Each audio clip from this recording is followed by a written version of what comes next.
Bonjour, bonsoir à tous. Bienvenue au Journal Info Pacifique. Au sommaire de l'actualité, nouvelle journée de manifestation le 30 mars dans la capitale contre l'insécurité. Les citoyens réclament des mesures urgentes pour traquer les gangsters. Dans le cas contraire, ils appellent Ariel Henry à prendre la sortie de la primature.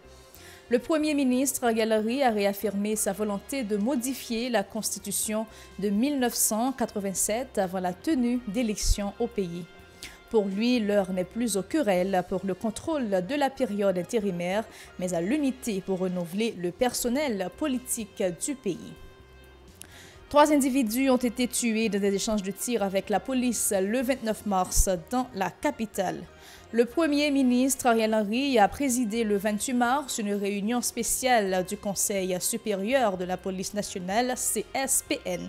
Et puis, à l'étranger, aux États-Unis, le lynchage devient un crime fédéral après plus d'un siècle de tentatives. Restez des nôtres pour les détails, madame, monsieur. Si vous jugez que cette vidéo est intéressante, n'hésitez pas à liker et partager la vidéo. Et surtout, n'oubliez pas de vous abonner à cette chaîne et activer la cloche de notification pour ne pas louper aucune de nos vidéos. Merci de rester à l'écoute du journal Info Pacifique. Les citoyens ont encore gagné les rues de la capitale le 30 mars pour mettre la pression sur le gouvernement dans le cadre de la lutte contre l'insécurité. Une deuxième journée de mobilisation au cours de laquelle les manifestants ont particulièrement réclamé la démission du Premier ministre Ariel Henry, impuissant face aux agissements des bandes armées sur le territoire. Sur tout le parcours, les manifestants, électrisés par les rites folkloriques, agitaient des pancartes et des branches d'arbres tout en crachant leur colère contre les autorités gouvernementales. Le chef du gouvernement n'a fait qu'envenimer la crise en s'entourant de dirigeants politiques qui n'aspiraient qu'à satisfaire leurs égos, ont dénoncé les protestataires, faisant allusion aux anciens opposants du régime du PHTK qui ont intégré le gouvernement d'Ariel Henry. Écoutons-les. Lorsqu'on gouvernement, dans le gouvernement, ministre justice sont dit les drogues, dans le gouvernement, ministre intérieur sont kidnappés et l'on prend Ariel Henry, son assassin, son criminel, parce qu'après le fin assassinat Jovenel José, le président et le premier ministre en même temps. Nous croyons que nous-mêmes, nous devons continuer à mobiliser. C'est une raison qui fait nous dire population, toute activité qu'a fait dans le pays, c'est devant résidence privée, mannequin plastique, l'Ariel Henry pour le faire, parce que aujourd'hui, peuple haïtien, l'État dit la déplace son bureau pour insécurité, ça veut dire ou même qui quitte Matissan, ou même que l'État, bandit à mettre dehors, l'État va pas accompagner pour reprendre caillou que bandit fin prend. Je crois que c'est devant résidence pour manquer plastique Ariel Henry pour nous venir monter siège social nous parce que aujourd'hui pouvoir c'est Delma 60 qui symbolise l'Ipachan Massacre. Voilà parce que nous parlons de les partis bloqués. Voilà, tomber Alexis bloqué par les bouquets. Tomber Alexis, Abouba Alexis par les bouquets. Il bloqué par les bouquets. C'est ça que je suis. Nous venons d'évoquer Ariel Henry. Nous venons d'Ariel Henry. Nous ne sommes pas d'accord. Les manifestants ont aussi déploré l'augmentation du coût de la vie marquée par la hausse des prix des produits de première nécessité, en raison notamment du blocage de la route de Martissan par les gangsters. Sur la route de Delma, les gens sont également réclamés que la lumière soit faite sur les massacres perpétrés dans plusieurs quartiers de la capitale. Ils ont brûlé des pneus usagés à certains endroits pour exprimer leur frustration. Écoutons encore une fois leur déclaration. Nous nous la aujourd'hui parce que pour nous dire que M. Ariel Henry a gagné un accord en septembre côté qu'il a signé. Mais à quoi ça, il était débouché sous poste massacre la Saline, il était débouché tout sous poste l'agent Petro-Caribé. Mais tout, nous te fait un petit résumé tout pour nous te joindre. Justice Grégory Setsiler, justice pour Netsi, justice pour Maître Doval, justice tout pour tout le monde qui est mort en d'un massacre, en d'un pays, un massacre Jovenel Moïse, t'as fait en d'un pays. Et mais c'est peut-être ça, l'engagement de nous, en qu'est-ce que pour nous joindre sécurité, nous Ariel Henry représenter insécurité pour nous. Au lieu que pour nous joindre la paix et la stabilité, nous M. Ariel Henry lui représente kidnapping pour pour nous. Et mais c'est pour ça, journée aujourd'hui, nous prenons la rue pour nous dire, monsieur Ariel Henry, faites-nous un équipage genouillé dans l'histoire par là. Et peut-être ça, encore pour nous dire, monsieur Ariel Henry, t'es prend paysan, il t'a dit que là-bas nous l'hôpital, il t'a dit là-bas nous l'école, il t'a dit que là-bas nous bougeons logements sociaux. Et mais là, nous avons regardé en deux pays, nous n'avons pas rien qui réglé. Je dis à qui s'allie, nous dit Ariel Henry et la guépiel. Mais on constat nous fait, toute force Ariel Henry, bani dénitois, que Baden qui crampait d'elle, et puis madame, et Bini, et puis c'est eux campé d'elle. Je dis à qui ça n'a dit. N'a dit que Ariel Henry, nous ne pouvons pas reconnaître le président, nous ne pouvons pas reconnaître Ariel Henry dans le pays. Depuis là, la justice pays sorti une enquête, spécialement des CPJ, il y a Ariel coupable dans le mot président. Depuis là, après pas ici, dès qu'il n'y a pas Ariel dans tête pays. Le chef du gouvernement, Ariel Henry, reste accroché à ses velléités de remanier la Constitution de 1987 avant l'organisation des prochaines élections en Haïti. Dans une adresse à la nation à l'occasion des 35 ans depuis l'adoption de la loi mère, M. Henry a indiqué avoir déjà consulté en ce sens tous les secteurs qui sont unanimes, selon lui, à reconnaître le bien fondé d'une telle démarche. Toutefois, tous les concernés devraient prendre part aux travaux autour des modifications à opérer au niveau du document sans toucher aux acquis démocratiques, a dit Ariel Henry. Ses propos. Quand je suis arrivé à la tête du gouvernement, j'ai consulté beaucoup de secteurs et d'acteurs de la vie nationale sur l'opportunité de remanier notre charte fondamentale avant l'organisation des prochaines élections. Cette question m'a semblé faire l'unanimité, moyennant bien sûr qu'il y ait une implication de tous dans le choix des modifications à introduire. Il ne s'agira pas de revenir sur nos acquis démocratiques obtenus de haute lutte, mais seulement d'apporter les correctifs nécessaires pour un fonctionnement harmonieux et efficace des pouvoirs publics au service des citoyens. 35 ans, c'est plus qu'une génération. Plus de la moitié de notre population n'était pas encore née le jour où des files interminables de citoyens endimanchés ont patienté des heures pour pouvoir voter en faveur de leurs droits fondamentaux. Malheureusement, force est de constater nous n'avons pas su mettre cette période à profit pour consolider nos institutions et ancrer la démocratie et le respect de la règle de droit dans notre culture et dans nos pratiques. Les agents de l'ordre ont abattu le 29 mars 3 individus dans des échanges de tirs dans l'aire métropolitaine de Port-au-Prince. L'un d'entre eux a été abattu sur la route de l'aéroport international Toussaint-Louverture, alors que les deux autres malfrats ont été stoppés à l'angle des rues Charéron et Oswald Durand. Autre information, le Premier ministre Ariel Henry a présidé le 28 mars une réunion spéciale du Conseil supérieur de la police nationale, CSPN. Par la suite, il a été décidé de créer un espace de rencontre régulière entre les représentants de la société civile et les autorités gouvernementales afin de partager les données et des informations relatives au rétablissement de la sécurité sur tout le territoire, a indiqué la primature de la République. Des signataires de la pétition du 26 mars ont pris part à cette rencontre autour de la problématique de l'insécurité. Les échanges étaient très constructifs selon les responsables. On se le rappelle, les représentants d'une vingtaine d'organisations de la société civile ont adressé le 26 mars une pétition au chef du gouvernement pour lui demander de décréter l'état d'urgence dans le cadre de la lutte contre l'insécurité.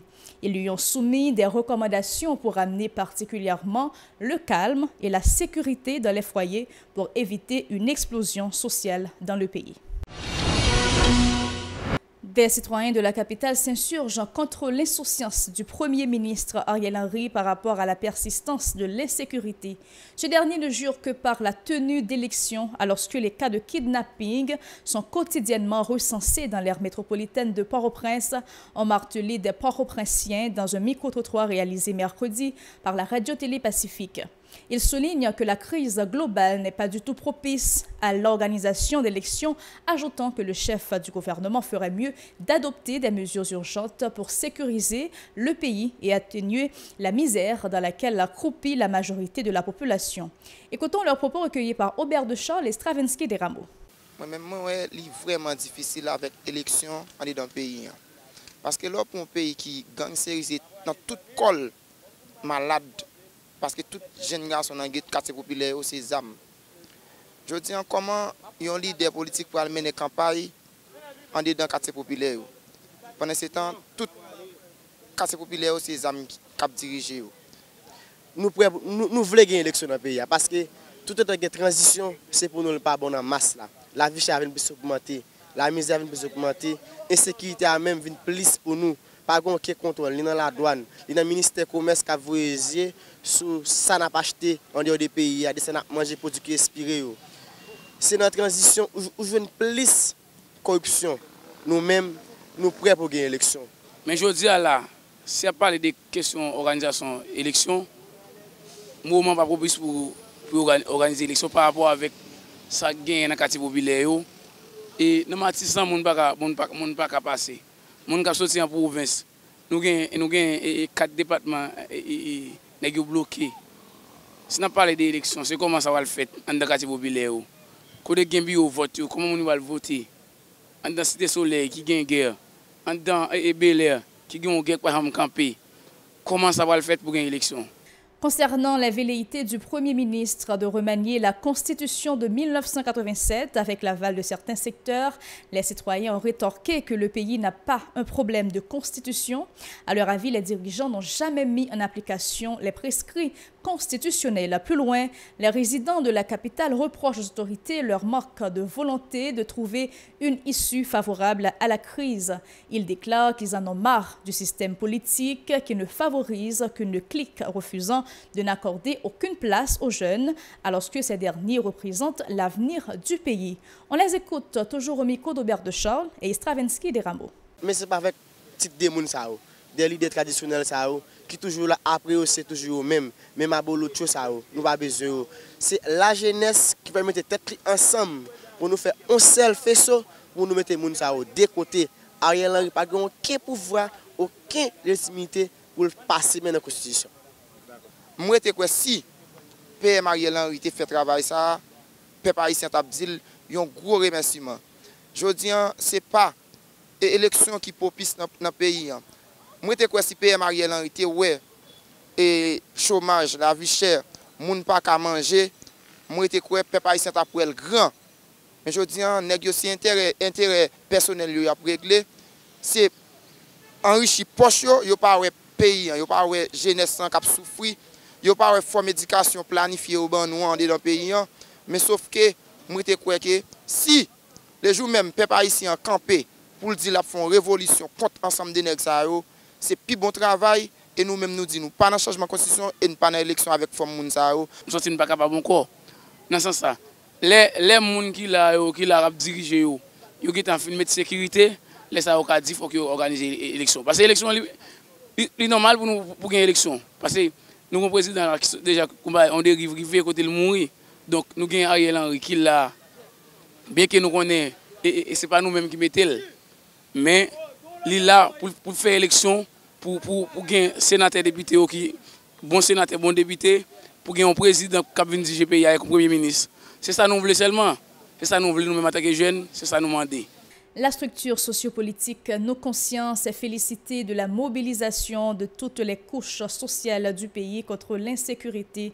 Lors d'une conférence de presse le 30 mars, le coordinateur de l'organisation Ebens Cadet a mis en relief les conséquences néfastes de l'insécurité, particulièrement des cas de kidnapping spectaculaires sur l'économie nationale. Pour lui, les autorités devraient se montrer à la hauteur de leurs tâches qui consistent notamment à sécuriser les vies et les biens sur le territoire national. Ebens Cadet, au micro de Vladimir Prédeville et Jose-Philippe François. Il visait dénoncer la corruption qui a gangréné l'administration publique là, ensemble d'institutions, CAS, ONA, FNE et Latrier. Mais il visait tout pour capable dénoncer la vie chère que Jodia qui augmentait après ajustement prix gazio et que Ariel Henry dit de manière voilée, il va augmenter pour l'autre fois prix gazio. Maintenant, c'est un ensemble de revendications ça, peuple a été gagné dans la rue. Mais il est clair, je dis, ensemble de revendications ça, pas satisfait si toutefois, par l'autre système, par l'autre modèle d'État, par l'autre modèle société, par une transition de rupture qui coupe et coup ensemble avec ça dans la vie aujourd'hui comme modèle de gouvernance. Le responsable de nos conscients déclare avoir constaté que le pays a été livré aux bandes armées alors que le chef du gouvernement entend s'accrocher au pouvoir. L'équipe gouvernementale doit démissionner, a appelé Ibn Kadé, ajoutant que la situation est vraiment désespérante pour les plus démunis. On l'écoute toujours au micro de Vladimir Prédeville et Jose-Philippe François. Moun dans le Grand Sud, pas qu'à traverser Matissan, produit de première nécessité pour traverser Matissan, c'est des milliers de dollars américains, propriétaires, petites et moyennes entreprises à bail. Et c'est peut-être ça, Mounio a dénoncé ça, pendant Mounio a dénoncé ça, la police assassinée de citoyens, la police blessée de citoyens. Et c'est peut-être ça, nous condamner énergiquement ce qui passe au Kaila. Et ils perte en vie humaine, pas gagné qu'à remplacer. Nous regrettons l'hélicoptère à bouler, mais il faut Ariel Henry d'accord. Hélicoptère brûlé, c'est parce que justement, plus que 8 mois dans notre pays, il est incapable pour la sécurité à la nation. Donc je dis, nous-mêmes, nous conscients, nous disons, comme génération consciente, la mobilisation l'y démarrer. L'actualité hors de nos frontières, madame, monsieur. Le président américain Joe Biden a signé mardi la première loi fédérale à interdire le lynchage aux États-Unis. C'est l'aboutissement de décennies de lutte lorsque le Congrès a échoué 200 fois à s'opposer à ces crimes racistes qui ont profondément marqué l'histoire du pays. Ils ne sont que 3 à avoir voté contre: Thomas Massie, élu du Kentucky, Andrew Clyde, représentant de la Géorgie, et Chip White du Texas. L'opposition de ce trio de républicains n'avait pas empêché la Chambre des représentants des États-Unis d'adopter fin février à une écrasante majorité une loi rendant illégal le lynchage au niveau fédéral. Le Sénat avait ensuite validé le texte à l'unanimité et le président Joe Biden a signé mardi 29 mars l'Emmett Till Anti-Lynching Act, mettant fin à plus de 100 ans de tentatives infructueuses d'interdire à l'échelle fédérale cette pratique raciste et barbare qui a profondément marqué l'histoire des États-Unis. Le lynchage représentait un acte de pure terreur afin d'imposer le mensonge que tout le monde n'avait pas le droit d'être aux États-Unis, que les individus ne naissaient pas tous égaux, a affirmé Joe Biden, peu après avoir signé le texte de loi. Environ 6500 personnes ont été victimes de lynchage aux États-Unis. L'Emmett Till Anti-Lynching Act a été nommé ainsi en mémoire à un adolescent afro-américain, Emmett Till, qui avait été lynché en 1955 dans l'État du Mississippi après avoir été accusé d'avoir sifflé une femme blanche dans la rue. Son meurtre brutal par 2 individus racistes dans le sud du pays a été l'un des actes fondateurs du mouvement pour les droits civils aux États-Unis, rappelle le New York Times. Ici prend fin le journal Info Pacifique. Merci d'avoir choisi la télévision Pacifique pour vous informer. Bonsoir.